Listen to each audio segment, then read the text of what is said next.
All right, welcome back. We're talking about supervision. Now like the last couple videos, I've made top step now, okay?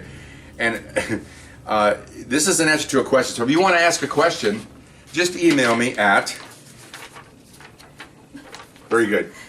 This isn't Warner Studios, okay? I'm sorry, guys, Warner Brothers. Okay, at rsbcopstories@gmail.com. For you dyslexic ones, here we go. Okay, but anyway, so now I'm top step. Okay, so I made it a week and a half. I'm officially going to start on a Monday. Okay, although officially it starts on Sunday, but everybody's off. So Thursday prior, I have to go down to my new assignment and see what's going on because I don't know. First of all, I had to find out where it was. Okay, because they made a new station like in the late 80s. Okay, and now it's 97, and I don't know where this station is. When I came on, there was only so many, and they added one. So one of the lady secretaries asked me, "Oh, congratulations, everything. Where are you going?" I'm going over here, and she goes, "Great." And I go, "Could you answer this question?" What? She goes, "Where is it?" And everybody starts laughing. Here I made this rank, and they're going to send me down there in South Los Angeles. I had no idea where it is. Okay, so I said, "Oh, okay." Now that they told me the name of the station, okay, I know I've heard of it because I worked a division near it when they made it. You know, they cut up the different bigger divisions. Okay, fine. Anyway, okay, so I go down there the Thursday before I'm supposed to go to work. I'm not a top step yet. I'm a top step officially on Sunday. Okay, but got to get ready. So I go down there. I meet the existing acting top step that's down there. He's only there like a month, and because they didn't have one. I'm going to be down there permanently, so to speak. So they bring one guy in for a month from another squad, then he goes back, and they're bringing all the people. Okay, fine. So he's telling me about, I'm checking out the office, and he's telling me, give me the roster of the guy. I have 9 guys working for me. Okay, good. He goes, he tells me, okay, here's a safe. We had Secret Service funds in there, so we had a big old floor safe on wheels. Okay, it held maybe $300. Okay. So a little anal about that because it's city funds, it's your money, so everybody it was all protected. You get 18 divisions, each have $300. I don't do the math, but that's not a lot of money, but it's your money, it's yours, not mine. So I looked at that, give me the combination of the safe, okay, fine, whatever. So I look at he had a huge easel board in the room. It was a small room with 10 of us in there, 9 and me. And the guys had written down each search warrant for each day. He goes, those are the search warrant lists. And look up there, whoa, okay. The 5 approaching days each have a warrant on it. We're doing them every day. I didn't know this because I came from another surveillance major unit, which we served a warrant like once a month or twice a month because of a load that we were arresting. We arrested large amounts of cocaine. So what we're working now is street sales. It's houses, rock houses, fortified houses. So I look up there and this is Thursday and they've got one scheduled for Friday. They got one Monday, Tuesday, Wednesday, Thursday, all next week. These are the guys that are putting out this kind of work. And I go, whoa, that's awesome. He goes, oh yeah, we do them every day. I was like, okay, fine. Okay. So we do that. Okay. Then he says, well, we have a personnel issue here. I go, personnel problem. I said, okay, well, what's that? He goes, well, a month and a half ago, one of the supervisors in here went to court and testified, and his testimony didn't match the search warrant he prepared. Okay. And you layperson know that, but everything has to be in the above board here. Everything has to be honest. Everything has to match. All the observations of a crook has to be the same. Everything should be proper. And he got caught apparently in a lie. Okay, that's not good. The court caught him. The DA caught him. Remember, the DA is for the people and works with police, but he's still a court officer. If he sees impropriety, he's going to report it to the court because that's part of the court system. You have to be honest and above board. You cannot defend something like this. So he's been relieved of duty. This is one of the supervisors in there.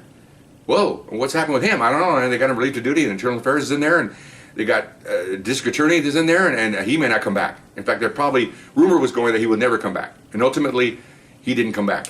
He was suspended without pay, and I think he was fired.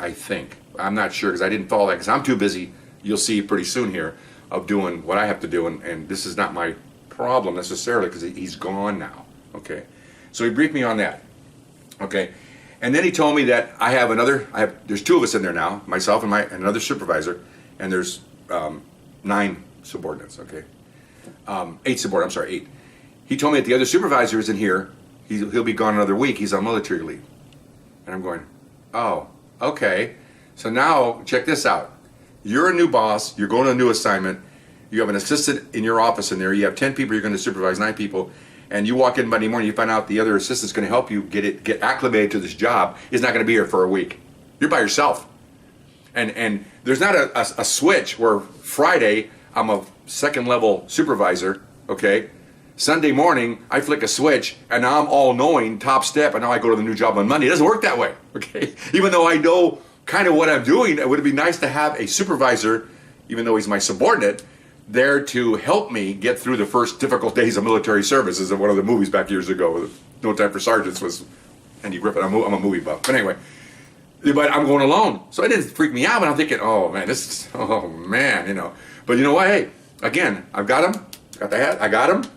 I'm gonna do the best I can, as long as I can for, you know, as much as I can. So anyway, so that was my exposure for one of the first days, okay? And I'm turning pages here because I've got a log going here. Okay, so now,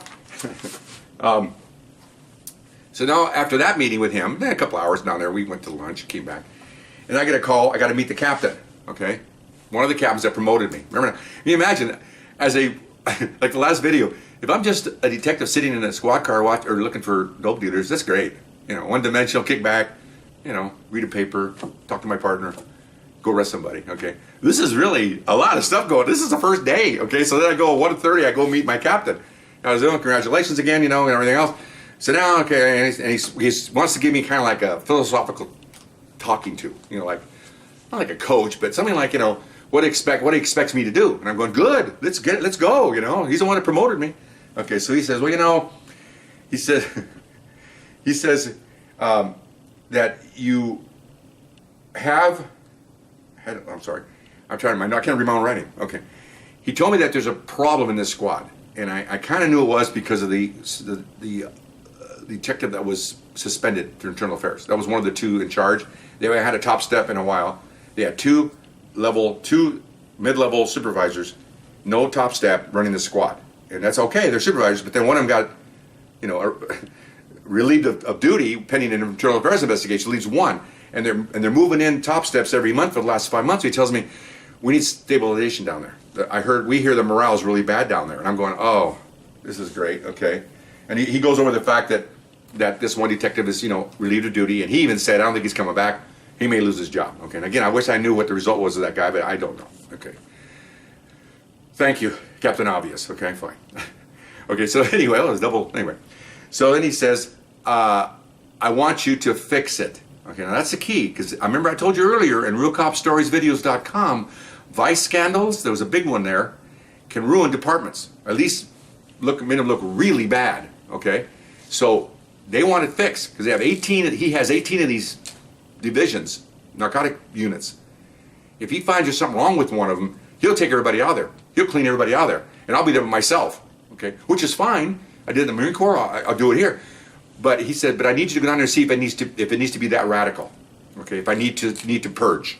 They're not going to lose their jobs. They'll just get reassigned because they want to bring in. They want the squad to go like it's supposed to go. You know, follow the rules. And he was worried about that one rogue detective thinking that everybody else was doing that. And I thought that too as soon as I heard it. I thought, what's going on in here? Some kind of shenanigans where guys are starting to lie on reports? You can't do that. You're going to go to jail. You're going to forget you're losing your job. You're going to go to jail for perjury. I mean, that's kind of serious. Getting a slap on the wrist and one day off for crashing into another car when you're driving on duty, that's different. This is bad. So I think he thought that, and so did I. I thought, oh, okay.